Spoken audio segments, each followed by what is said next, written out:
I'm Lisa Letwin, and you're watching Bold Leaps, the show that interviews successful, creative, inspiring people about the risks they've taken to pursue their career. Today, I'm speaking with internationally acclaimed painter and author, Ross Penhall. Once a very accomplished fire captain who de-stressed from the job by painting on his days off.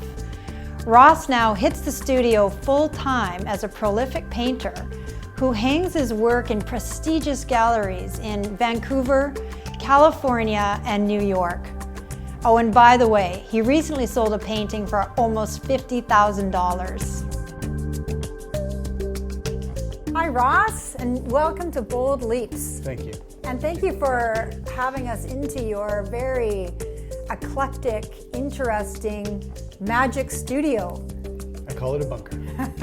This is where it all happens. What do you think the most important risk is that you took in your life to change the trajectory of your painting career? Having the two sides to my personality, I had a sort of a risk-taking side, and I wanted to be a firefighter.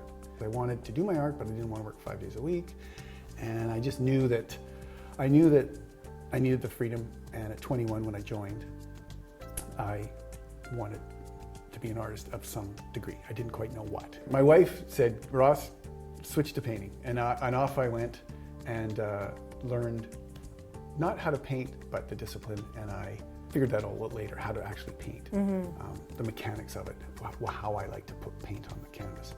So that's been the lifelong thing, and you never arrive. So I guess switching from drawing, having a base in that, and then switching to oil painting, that was one leap, because there is that fear of failure, and can I do it, and like, can I paint big? A lot of people have trouble going from small to big. I mean, it's no, because everything changes. Scale it does matter. I went and just took my work one day I found a gallery that I really liked, Bushel Moat, years ago, and this I guess was another bold leap, was walking into the gallery with two paintings under my arm, which I think terrifies artists, rejection and the whole thing, like the fear factor was there. So when you're obviously a risk taker. So you're not physically, yes. Yes.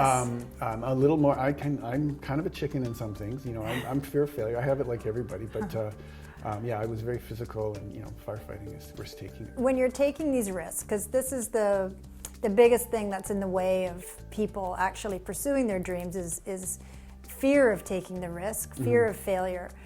When you are going from your etchings to your paintings, or you had your paintings under your arm and you basically cold call the gallery, do you believe in yourself in those moments, or do you doubt yourself but do it anyway?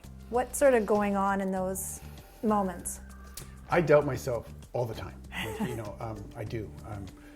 But I have moments of sheer confidence. I wouldn't grow as an artist if I didn't, question everything I did. I mean, that's a killer. If you think you've arrived, you never arrive. The horizon line just keeps getting further and further away.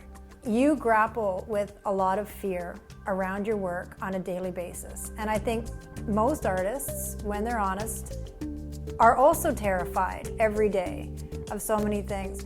How do you deal with that? How do you continue to be productive even though you feel self-doubt and fear of failure and other anxieties? I do believe in myself. I believe that somewhere there I can do it. But I do a lot of kvetching. You have to have the discipline. You have to come in and just be kind to yourself. I think you have to be, you can't be too hard on yourself. I am hard on myself, but I have to talk myself out of it. I guess what it is if the art becomes your life. Like, it just becomes what you are, and you are an artist. And it's 24/7, and it's how you view the world. It just becomes a good or bad habit. And but I know that, like, the quote from Georgia O'Keeffe is, she was terrified every day of her art and getting up and doing it, but she did it anyway. Everybody experiences this, I'm sure. How do you see failure? How do you contextualize failure? You learn something from everything, and failure is good. You can't be a success out of everything. It's what defines a person. Failure, I would say. Oh, yeah. Good quote right there. Yeah. It's what defines a person. Yeah, yeah, you get up, get going. It's not the failure, it's what you do with the failure. What advice would you give to people? Do you have a mantra or something that will just make advice people... like you have to commit yourself 100%. You have to be willing to be alone and to put away your social media stuff. You can suddenly lose touch with what's around you, and I think keep distractions to a minimum, and you got to be willing to spend time alone.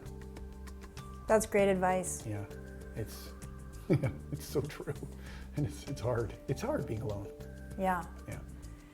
Well, Ross, thank you so much for your time and your energy and telling us about the bold leaps that you've taken in your life, and congratulations on everything that you're doing. Thank you.